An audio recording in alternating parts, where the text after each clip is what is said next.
¿Alguna vez has construido algo durante años solo para que alguien intente robarte el fruto de tu trabajo en una sola reunión? Esta es la historia de cómo mi director decidió que mi bono era demasiado generoso para un analista y terminó costándole al banco 14 millones de euros en 5 años. Los nombres han sido cambiados por razones legales obvias, pero cada número, cada email y cada conversación con clientes son completamente reales. Permíteme ser claro desde el principio. Trabajo en banca privada desde hace 6 años. No soy trader de inversiones arriesgadas ni ejecutivo de fusiones corporativas. Soy asesor patrimonial. Mi trabajo consiste en gestionar el dinero de personas que tienen más patrimonio del que gastarán en toda su vida y asegurarme de que duerman tranquilos por las noches, sabiendo que sus inversiones están en buenas manos. Cuando entré al banco, me asignaron una cartera modesta de 80 millones de euros repartidos entre 22 clientes. Eran cuentas descuidadas, heredadas de un asesor que se había jubilado sin hacer un traspaso adecuado. 3 de esos clientes se fueron en el primer trimestre porque nadie les había llamado en 6 meses. Fue un comienzo difícil, pero también fue el momento en que entendí algo fundamental. En banca privada, los clientes no tienen lealtad hacia una institución. Tienen lealtad hacia las personas en quienes confían. Pasé los siguientes 6 años construyendo relaciones genuinas. No hablo de llamadas trimestrales de cortesía o reportes automatizados por correo. Hablo de conocer los nombres de sus hijos, asistir a las bodas de sus hijas, tomar café un domingo para explicarles por qué los mercados estaban cayendo y qué significaba eso para su jubilación. Hablo de responder el teléfono a las 11 de la noche cuando un cliente estaba en pánico por noticias económicas que había visto en televisión. Mi cartera creció de 80 millones a 420 millones en activos bajo gestión. No por suerte ni por heredar cuentas grandes. Lo hice cliente por cliente, referido por referido, ganándome la confianza de empresarios que habían vendido sus negocios, médicos especialistas en la cúspide de sus carreras, abogados corporativos que necesitaban estructurar patrimonios complejos para sus familias. 15 de esos clientes eran lo que llamamos en la industria cuentas de alto patrimonio. El más pequeño tenía 8 millones de euros invertidos con nosotros. El más grande tenía 52 millones. El ticket promedio era de 28 millones por cliente. Estas no eran personas que revisaban comisiones en una hoja de cálculo. Eran personas que valoraban la tranquilidad, la disponibilidad y la confianza por encima de ahorrar 10 puntos básicos en una comisión de gestión. Generaba para el banco aproximadamente 3.200.000 euros anuales en comisiones. 1.800.000 provenían de comisiones recurrentes de gestión. Otro 1.400.000 venían de operaciones transaccionales, asesoría en reestructuraciones patrimoniales y mandatos especiales de inversión. Para ponerlo en contexto, era uno de los 3 asesores principales en una división de 40 personas. La estructura de compensación en banca privada es sencilla. Tienes un salario base que cubre tus gastos de vida, y luego tienes un bono variable que depende de tu desempeño. En mi caso, cuando me incorporé al banco, firmé un contrato donde se especificaba que el bono variable se calcularía como un porcentaje de las comisiones generadas. Durante los primeros 3 años, ese porcentaje fue del 0.5%.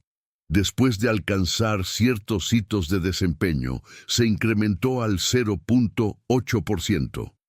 Tengo todos esos acuerdos por escrito. Emails de recursos humanos. Confirmaciones del director anterior de la división. Documentos firmados durante las revisiones anuales.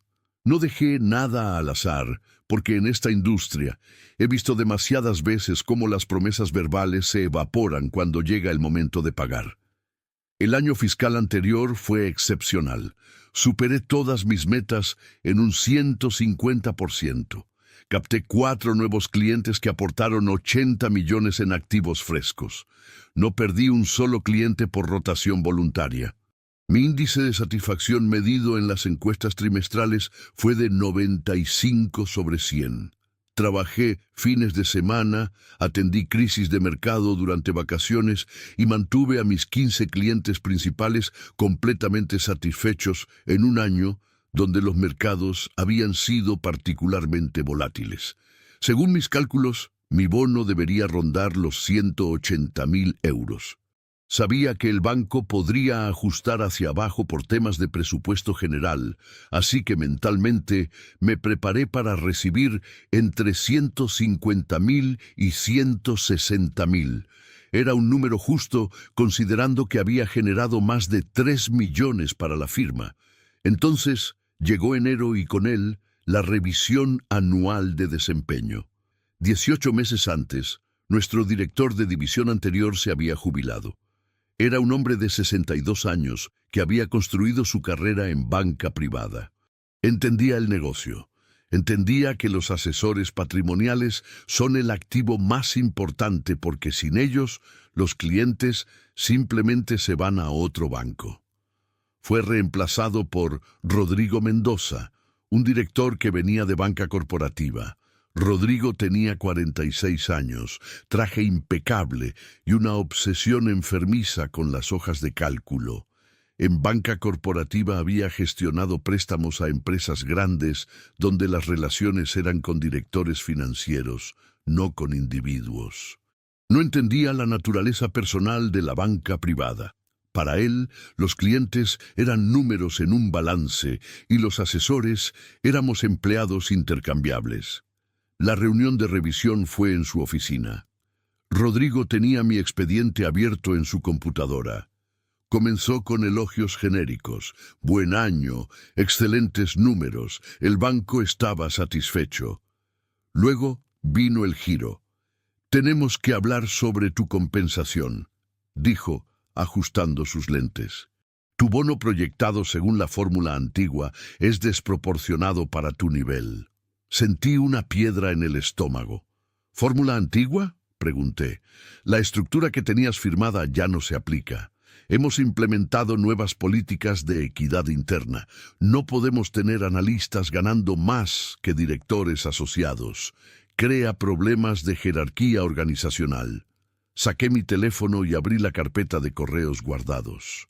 Le mostré el email de recursos humanos del año anterior confirmando mi estructura de compensación. Le mostré el documento firmado durante mi última revisión. Esto está vigente, dije. Es un acuerdo contractual. Rodrigo ni siquiera miró los documentos. Eso era bajo la gestión anterior. Las cosas han cambiado. Necesitamos ser más eficientes con los costos de personal. ¿Cuánto es el bono entonces?, pregunté directamente. 45.000 euros. Es un número muy competitivo para alguien en tu posición. 45.000, un recorte del 75%. Me quedé en silencio procesando la cifra. No era solo el dinero, era el mensaje. Tu trabajo no vale lo que creías que valía. Eres reemplazable. Rodrigo, generé 3.200.000 euros para el banco este año. 45.000 es el 1.4% de eso. Mis clientes generan comisiones recurrentes que continuarán año tras año. Esto no tiene sentido desde ninguna perspectiva financiera. No se trata solo de números, respondió. Se trata de estructura organizacional y mantener la equidad entre los equipos. Salí de esa oficina sabiendo que algo se había roto irreparablemente. No era solo la injusticia del recorte, era la arrogancia con la que lo había presentado. La suposición de que yo simplemente lo aceptaría porque no tenía opciones. Durante la siguiente semana hice algo que nunca había hecho en 6 años. Investigué el mercado laboral. Llamé a Patricia, una headhunter especializada en banca privada, que me había contactado ocasionalmente en el pasado. Le expliqué mi situación sin dar nombres. Su respuesta fue inmediata. Hay 3 bancos boutique que matarían por tener a alguien con tu cartera. ¿Qué volumen gestionas? 420 millones repartidos en 15 cuentas principales. Todas son relaciones directas mías, construidas desde cero. Hubo una pausa. ¿Cuántos de esos clientes crees que se moverían contigo si cambias de banco? No lo sé. Nunca lo he considerado. Considéralo, dijo Patricia. Te envío información esta tarde. Lo que recibí fue revelador. Un banco boutique internacional, especializado en gestión patrimonial para empresarios y profesionales, estaba expandiendo su operación en nuestra región. Ofrecían un paquete de incorporación agresivo, bono de fichaje de 200.000 euros, estructura de compensación del 1.2% sobre comisiones generadas y participación accionaria del 0.5% en la firma con vesting de 4 años. Los números eran mejores, sí, pero no era solo eso. Era una firma donde los asesores eran socios, no empleados prescindibles. Donde las relaciones con clientes se valoraban por encima de las eficiencias operativas en hojas de cálculo. Solicité una reunión exploratoria. Fue discreta. Un almuerzo en un restaurante alejado del distrito financiero. El director regional del Banco Boutique era un hombre de 50 años que había construido su carrera exactamente como yo. Cliente por cliente, relación por relación. Entendía el negocio. No te voy a mentir, me dijo. Te queremos por tu cartera. Pero más importante, te queremos porque sabemos que tus clientes confían en ti, no en tu banco actual. La pregunta es, ¿qué porcentaje de tu cartera crees que es realmente tuya? Era la pregunta correcta. Esa noche revisé mi cartera cliente por cliente. Analicé cada relación. ¿Cuántas veces había interactuado el cliente con alguien más del banco además de mí? ¿Cuántas veces habían mencionado la marca del banco versus mencionarme a mí como su asesor? ¿Qué tan profunda era la relación personal? De mis 15 clientes principales, identifiqué 14 donde la relación era fundamentalmente conmigo. Uno solo tenía una conexión histórica familiar con el banco que precedía mi incorporación. Ese cliente probablemente no se movería. Luego revisé los contratos de cuenta. En banca privada, la mayoría de los productos tienen portabilidad. Los clientes pueden mover sus activos a otra entidad con un aviso de 30 días. No hay penalizaciones ni costos ocultos si se hace correctamente. Es un proceso administrativo sencillo. Durante las siguientes 2 semanas, comencé a tener conversaciones casuales con mis clientes principales. No eran conversaciones de ventas. Eran conversaciones genuinas sobre cómo veían ellos la relación con el banco. Una de esas conversaciones fue con Andrés Villalobos, un empresario que había vendido su compañía de logística 2 años atrás por 48 millones de euros. Había invertido 42 millones con nosotros. Era mi cliente más grande y nos habíamos vuelto amigos. Yo había estado en la boda de su hija. Él había estado en mi cumpleaños número 30. Estábamos tomando café un sábado por la mañana cuando le comenté que estaba evaluando opciones profesionales. Tengo una pregunta hipotética, le dije. Si yo dejara el banco, ¿considerarías mover tu cuenta a donde yo vaya? Andrés no dudó ni un segundo. Por supuesto, trabajo contigo, no con el banco. El banco es solo el lugar donde está el dinero. Tú eres quien me mantiene informado, quien responde mis llamadas, quien me explicó qué hacer cuando los mercados colapsaron durante la pandemia. Si te vas, yo me voy contigo. Tuve versiones similares de esa conversación con 13 clientes más. Todos dijeron variaciones de lo mismo. La lealtad era conmigo, no con la institución. Acepté la oferta del Banco Boutique. Firmé el contrato un martes por la tarde en una notaría. Bono de fichaje de 200.000 euros pagaderos al incorporarme. Estructura de compensación variable del 1,2% sobre comisiones generadas. Participación accionaria con vesting de 4 años. Todo documentado, todo legal, todo claro. Según mi contrato actual, debía dar un aviso de 30 días. Lo hice. Entregué mi carta de renuncia un viernes por la mañana directamente a Rodrigo. Era una carta simple de 2 párrafos. Agradecía la oportunidad de haber trabajado en el banco durante 6 años. Informaba que mi último día sería dentro de 30 días naturales, según lo estipulado en mi contrato laboral. No mencioné el nuevo banco, no mencioné los clientes, solo cumplí con el procedimiento formal. Rodrigo leyó la carta sin mostrar emoción. «¿Puedo preguntar por qué?», dijo. «Es una decisión profesional y personal», respondí. «Creo que es el momento adecuado para un cambio». ¿Tiene esto que ver con la conversación sobre tu bono? Tiene que ver con sentirme valorado por mi trabajo, y no me sentí valorado. Rodrigo asintió. Te deseo lo mejor. Recursos Humanos se pondrá en contacto contigo para el proceso de salida. Eso fue todo.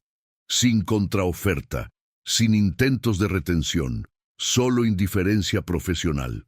El lunes siguiente comenzaron a llegar las cartas.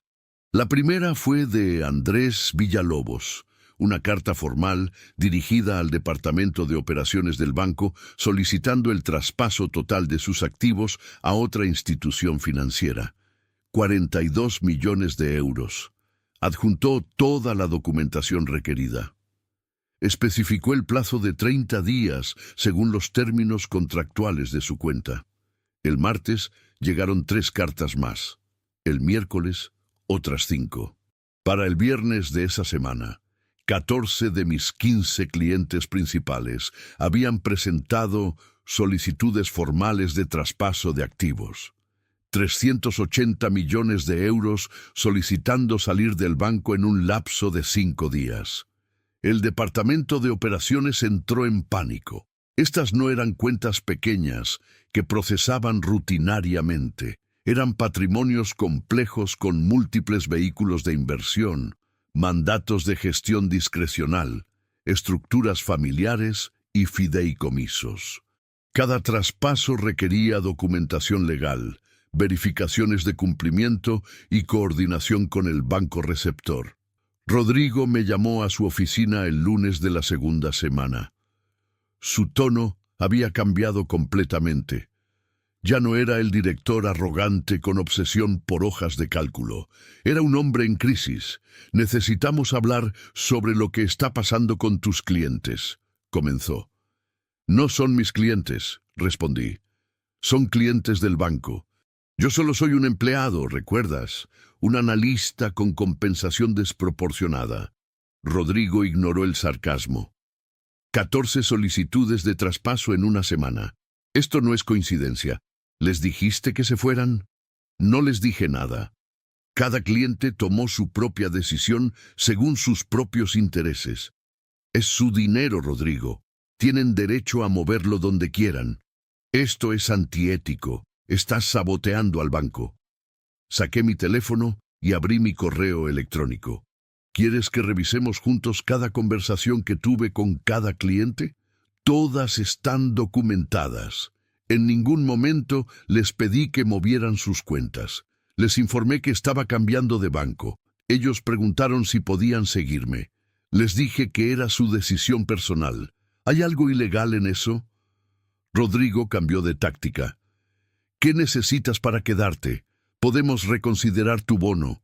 Podemos hacer ajustes. Rodrigo, hace 3 semanas me dijiste que mi bono era desproporcionado y que necesitaban eficiencias en costos de personal. Ahora me estás ofreciendo lo que debiste ofrecerme desde el principio. ¿Por qué debería confiar en que esta vez sí cumplirás tus promesas? Podemos igualar cualquier oferta que tengas de otro banco, insistió. No se trata de igualar ofertas. Se trata de trabajar en un lugar donde se valora lo que hago, donde las promesas contractuales se cumplen. donde no me tratan como un gasto variable en una hoja de cálculo. La conversación terminó ahí. Rodrigo no tenía más argumentos. Intentó una última estrategia. Contactó al departamento legal del banco para explorar si podían bloquear los traspasos de clientes. Los abogados fueron claros. Cada cliente tenía cláusulas contractuales de portabilidad. Cada solicitud estaba correctamente documentada. No había base legal para retener los activos. Mis últimos 10 días en el banco fueron surrealistas. El equipo de asesores junior me miraba con una mezcla de admiración y miedo.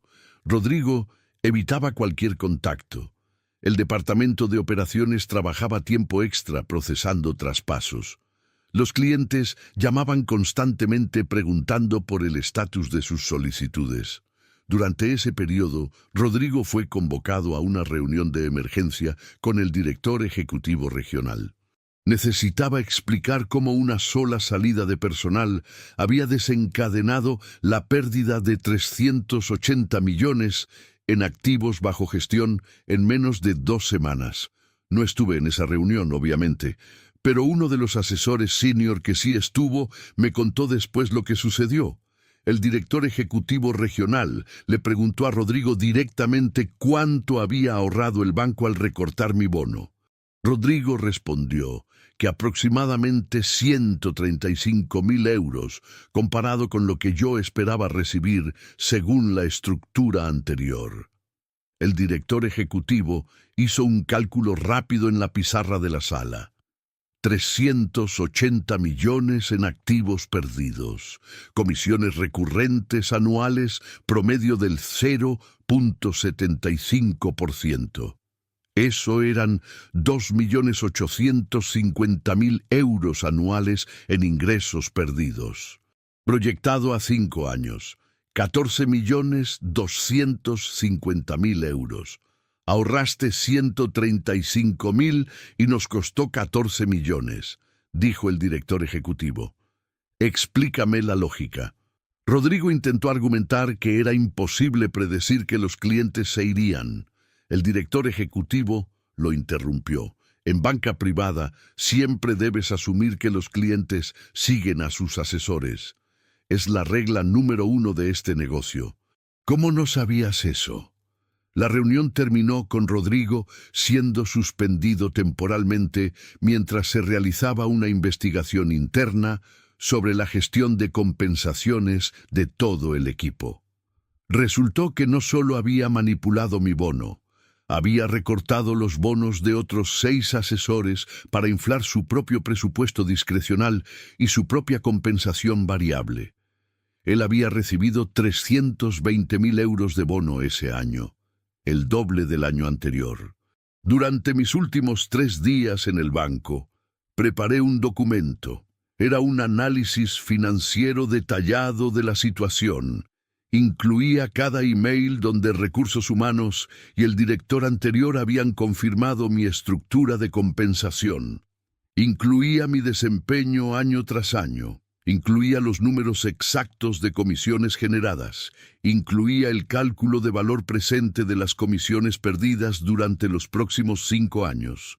Envié ese documento por correo electrónico a 3 personas: el director de Recursos Humanos regional, el director ejecutivo regional y el jefe del Comité de Ética y Cumplimiento. No era venganza, era documentación. Si alguna vez había alguna duda sobre por qué me fui y qué había motivado mi decisión, todo estaba ahí, con evidencia adjunta. Mi último día fue un viernes. Entregué mi tarjeta de acceso, mi computadora corporativa y mi teléfono de empresa. Firmé los documentos de salida.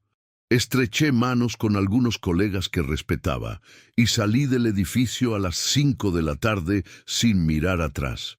El lunes siguiente comencé en el Banco Boutique. Mi oficina era más pequeña, pero tenía vista a la ciudad.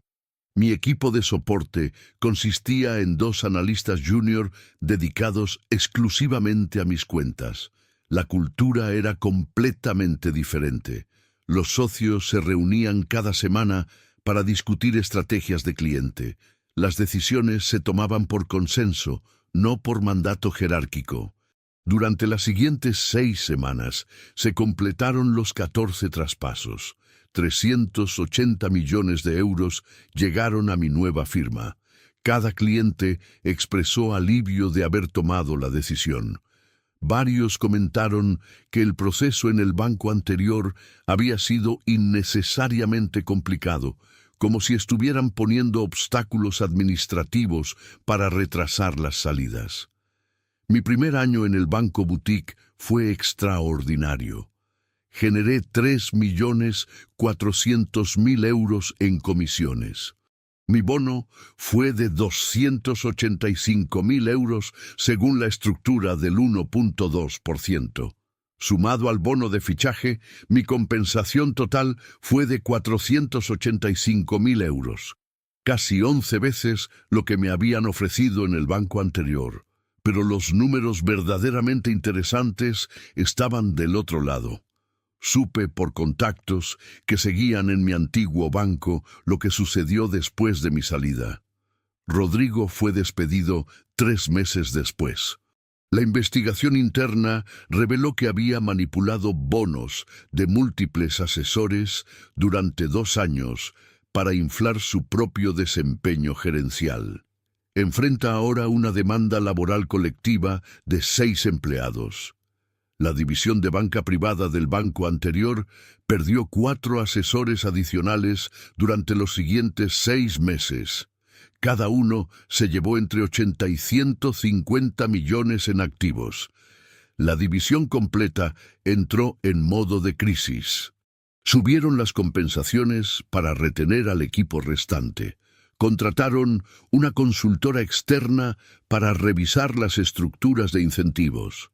El costo total de la decisión de Rodrigo de ahorrar 135.000 euros en mi bono terminó siendo aproximadamente 18 millones de euros en valor presente cuando cuentas todas las salidas subsecuentes y los costos de recuperación.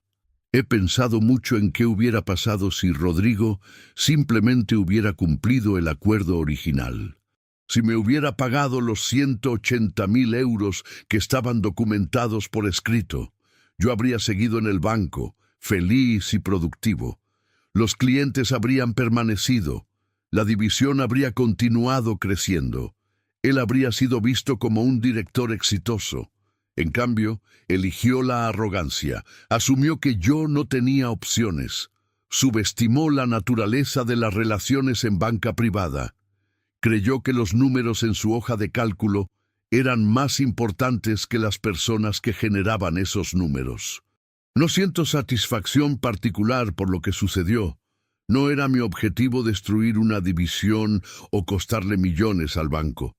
Solo quería ser tratado justamente y compensado según lo acordado.